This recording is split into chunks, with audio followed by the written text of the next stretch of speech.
Hello, my wonderful viewers, and welcome to another episode of Betty Adams Overanalyzes.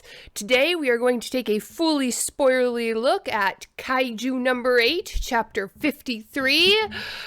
Ooh, this chapter was an ending and a beginning, the culmination and the origin.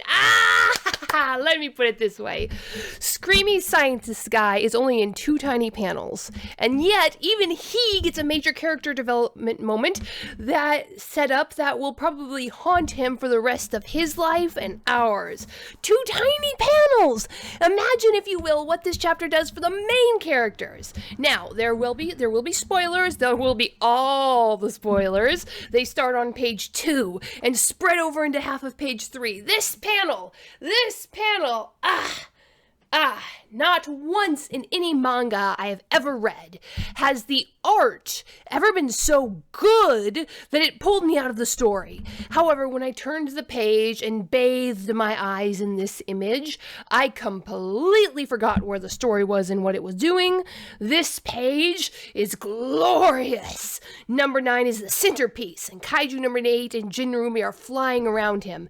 This is an entire battle scene in one frame. I genuinely cannot imagine that the anime will be better. Look at it! Look at it!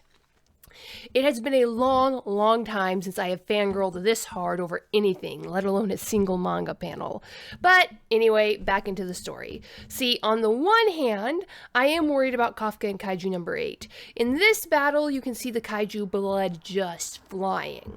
Kaiju number 8 is taking nearly equal damage just fighting Kaiju number 9 as he did when he punched that Yoju bomb. Back in chapter 32, you can see number 8's limbs fracturing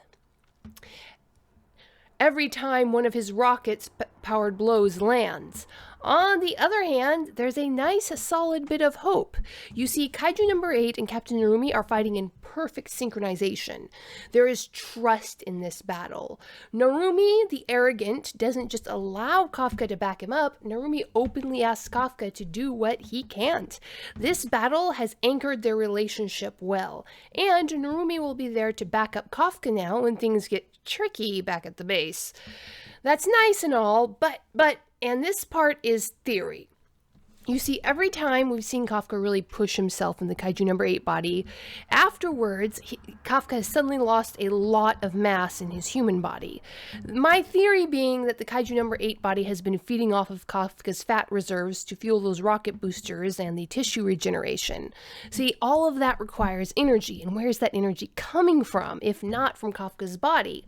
All fine and dandy when Dad Bod Haibino had 30-odd extra pounds wrapped around his organs to feed the Kaiju number 8. But going into this fight, Kafka was more than just slim. There is a very interesting panel that shows him and Kikoru from back at the end of their fight with the Kaiju number 9 Gamma body.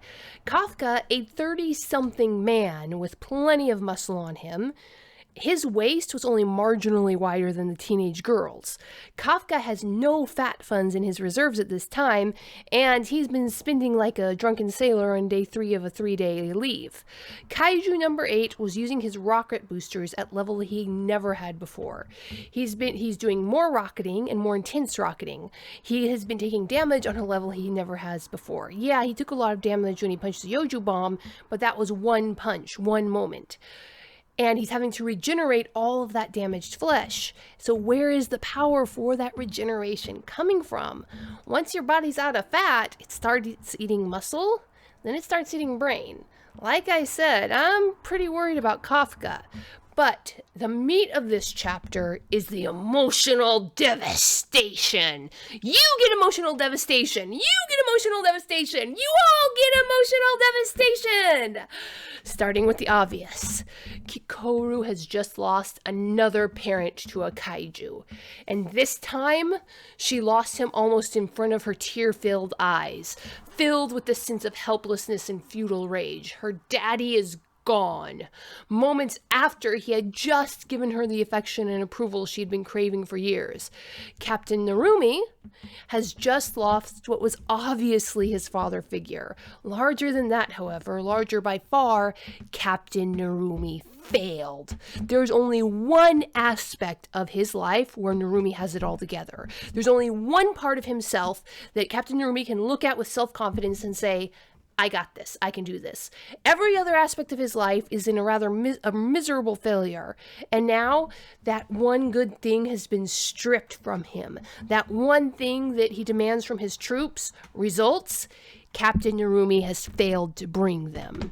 Captain Jin Narumi of the 1st Division, Japan's front line, no, the world's front line against the Kaiju menace, failed to neutralize the Kaiju right in front of him. Ugh, that's gotta be a knife in his chest like no other. And of course, Kafka. Our dear, sweet, empathic Kafka. He has lost his primary ally against the bureaucratic forces of the Japan Kaiju Defense Force, who want to turn him into a weapon suit. But of course, that's not what he's thinking about. No, Kokoru lost her daddy. Like Kafka said when he woke up and saw the General Director sitting there beside him. If anything happened to you, Director General, I could never look Kokoru in the eyes again. And it is Kikoru's tear-filled eyes that are driving Kafka in this moment. Something did happen to the Director General, and Kafka is going to have no choice but to turn around and look in Kikoru's eyes. Dang it! Even my beloved little Kuruso gets in on the emotional destruction. You see, you've got two warriors battling Kaiju number 9. Every time Kaiju number 9 turns his attention to one, the other cuts in, quite literally in Narumi's case. So, number 9 is being held back by the two of them working in conjunction. When he pulls out his final blast move and puts everything in it, they're just fine. So, Kaiju number 9 goes for the weak point, the people they have to protect. Now, if it was only Kikoru there, and her presence there was logical, it probably would have been fine, because Kafka would have gone to protect Kikoru with his Kaiju number 8 body, and Captain Narumi would have diced up number 9, who was in an incredibly weak point at that point. But Screamy Science Guy was also there. He, who had refused direct order to evacuate to continue his work supporting the Director General, and not only did he fail at helping the Director General win the battle, he became worthless and useless. He became a liability after the fact. Screamy Science Guy was the only civilian left in the evac zone, and number 9 used that to escape. Justified or not, ultimately, Kuruso's going to have a lot of guilt on his heart. It's just all so well done. Anyway, so that is my fully spoilery review of Kaiju number 8, chapter 53.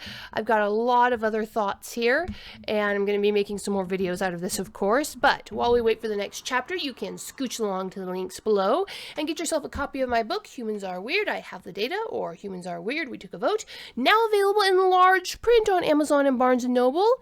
And hit that like and subscribe button. If you're already subscribed, make sure you're still subscribed, and peace out, my wonderful viewers. Humans Are Weird, We Took a Vote, and Humans Are Weird, I Have the Data. 2 books in a series of human absurdity. Go check out these short story collections. What will our little green friends think of us when we finally do make it to space? Find out the answer in 2 books of human absurdity. Humans Are Weird, We Took a Vote, and Humans Are Weird, I Have the Data. Available on Amazon, Barnes & Noble, Kobo, and Google Play.